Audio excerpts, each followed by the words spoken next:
Katy Perry, an all-female crew, they flew into space bravely for 11 minutes. For 11 minutes for feminism. For feminism. Katy Perry didn't want to make it about her, so she sung What a Wonderful World. Yeah.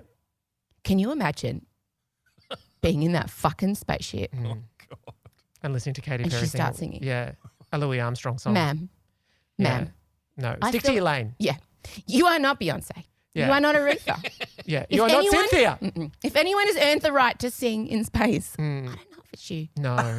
And if your argument is, I once wrote a song about an alien, that's thin, lady. That is a thin argument. That's right. But I was laughing. She also once wrote a very famous song about things blowing up in the sky. She did.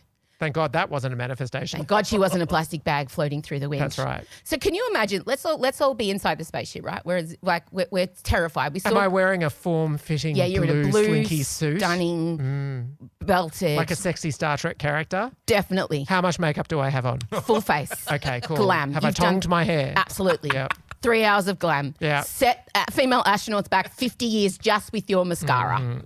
So you're sitting there and you're probably scared. Like, this is the thing. Oh, I'd be so you're all shitting there, myself. and then all of a sudden you hear,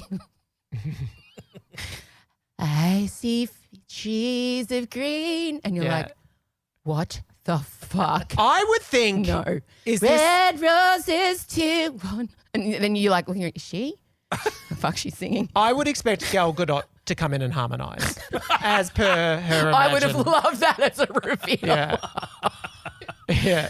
And I just imagine Louis Armstrong resurrecting. Oh. Please don't. Please. Please. No. I can't believe. But I also love the, I didn't want to make it about me, so I sang something else that wasn't my song. Yeah. Okay, babe. So they bravely went where no all-female crew had gone before. No, not for 60 years. There was one 60 years ago, and they were actual proper trained professional astronauts. These ones. Sir, what are you insinuating? Oh.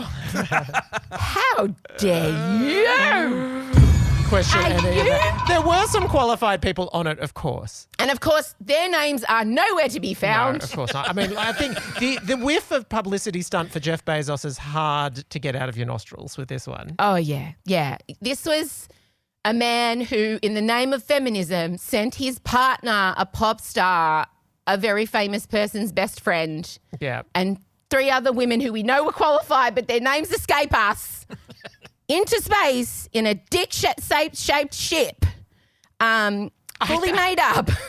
I think one of the things that I've been For trying feminism. It's the feminism. And Mother Earth. The feminism framing kills me. But also, the other thing that kills me is, I think, the dream of... Babe, at the dick initial... ship was meant to empower women. If you're going to say anything other than that, this I won't have it. I'm saying something gender-free, but it's Okay. also just accepting that, I used to love everything about the moon landing and going into space. Space used to mean something. Yeah, but also it felt like this sort of common dream of humanity that we could all rally behind, and then if you trained hard enough, you could go to NASA or whatever, and you could become an astronaut. If blah blah blah blah.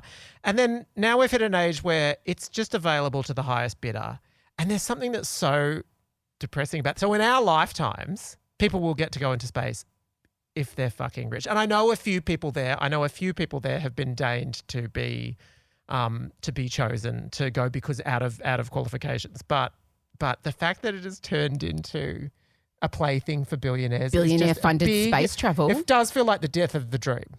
Absolutely. Now they're just doing it for content creation and vibes. Totally. What? And we've got a few problems with the planet that would be good to solve.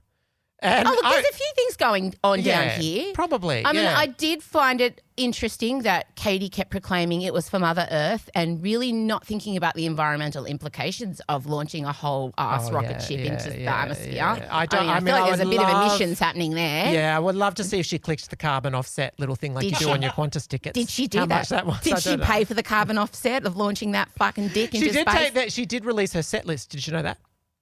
Really? She had a butterfly card and she opened it up and revealed what her set list was. And do you know what? I checked it out. And do you know what I was disappointed at? Never Really Over was not on the set. And I thought that was a great song. Hang on, set list for what? Her concert that's just about to start. Shut the Lifetimes tour. You're fucking... No, she did. I missed that. She did. And then she also held up a daisy. I'm sorry. I want to get off. And you know what they said? I'm done. Do you know what their chant was? I cannot with this. Take up space. they chanted that together, like feminism, but also isn't that like lean in? It's the same sort of thing, which is just the most thoroughly discredited sort of book that now everyone looks back on. Sheryl Sandberg, Facebook exec, her thing was lean in, as though that's the only problem. That's the only thing holding back women. They just need to learn how to lean in. And these women, these incredibly wealthy women going, take up space. But you get it's clever. Maybe it's give clever. A little space to it's some double other... entendre. Oh, no, I get it. So clever. It's just I mean, it's got levels. The layers. The layers. depth. Much like their foundation. The depth.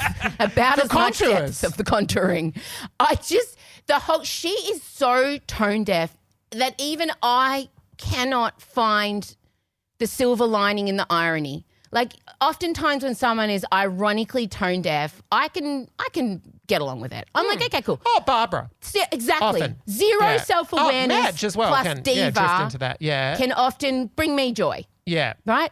But this scenario, the holding of the tiny daisy, you know, babe, if you're for the environment, you've plucked that from its earth, it's going to die. You've prematurely murdered a plant. So yay nature. And then the way that she kept saying it was for her daughter. She's doing this for her daughter. That's right. What are you doing? What do you mean? Thank God that child of her and Orlando Bloom will have a chance at a good life. I agree. Because if it wasn't for the rocket, if it wasn't for her being an astronaut, a sastronaut, if you will, it might never have happened. They were all she would have had a terrible life. To inspire women to go I out there and achieve their dreams, inspired. as long as that dream is bag a billionaire or becomes friends with someone that bagged a billionaire. 1,000,000%. And I just feel like I don't understand how not one person said to her, Katy, the government in which he has aligned himself with, the guy who owns Amazon, they have taken away women's reproductive rights. They're attacking trans rights. It is actually currently the worst and most dangerous time to be a woman in the United States. Do we think that this is a great idea, and should we be flying this as the feminist flag? And do you know what she says to that? It's a woman's world. No, and you're lucky to be living in it. it. What a wonderful world. Yeah. And then she got off. Can I just say, the heartbreak for her that song was a flop, because you know that's the song that she wanted to sing with that all-female crew. She wanted to look at the earth and say, it's a woman's world. That's what she wanted to do, and she couldn't do it because it's too much of a toxic flop. We did pick up on light shade from Kesha. Oh, yes. So obviously Kesha, long time beef with Katy. Yes. Overworking with Dr. Luke, her accused abuser. Yes. And Kesha posted a picture of her, and I didn't understand it, and you're going to explain it to me. She was eating Wendy's, and the reason for that is... the fast food. Yeah, so yes. Wendy's is one of those chains that has a very sassy gay on the socials. Right. And so when, like, Blue Origin was, tweeting out things like Katy Perry has finally returned from space, that Wendy's, the official account, was writing back going, can we send her back? And then they just hammered with like plenty of like really narky comments. What? I know. Wendy's was showing some sass, which to me didn't seem to suit the brand, but it got a lot of headlines, and then that's what Kesha was picking up. Wendy's, Katy Perry. Katy Perry tweets. Yeah. Not necessarily tweets, but comments. Wendy's unprovoked tweet about Katy Perry divides fans. Yeah. Okay, here we go. What did they say? Okay. Can we say, so they just wrote, send her back. Yeah. I know. Someone's a Kesha stan. And so Kesha got herself a Wendy's drink. Subtle. Oh, that is Taylor Swift. It had the mastery of, remember Florence Pugh holding the martini and wandering by the pool? Yes. It had that sort of vibe about it. I respect that so much. You yes, do. You love I love a petty. A petty-coded attack. Yes. As a woman, I just feel like my rights have been advanced. Like I think so. I feel like this probably dismantled the patriarchy. Like, do you hear that sound? For me, it was fallen over. It's gone. Patriarchy dismantled. Finished. It's over. I think we'll look back on it the same way we looked back on the suffragettes and women 100%. getting the vote for the first time. Same thing. Same. Absolutely. This is a moment in history. Women will never. Katy Perry kissing that ground is the same as the suffragette casting herself under a carriage in London to get the vote. Exactly. Like, show me the difference. She's Malala. Pretty much. Too far. Too far. I mean, I appreciate you searching for the line.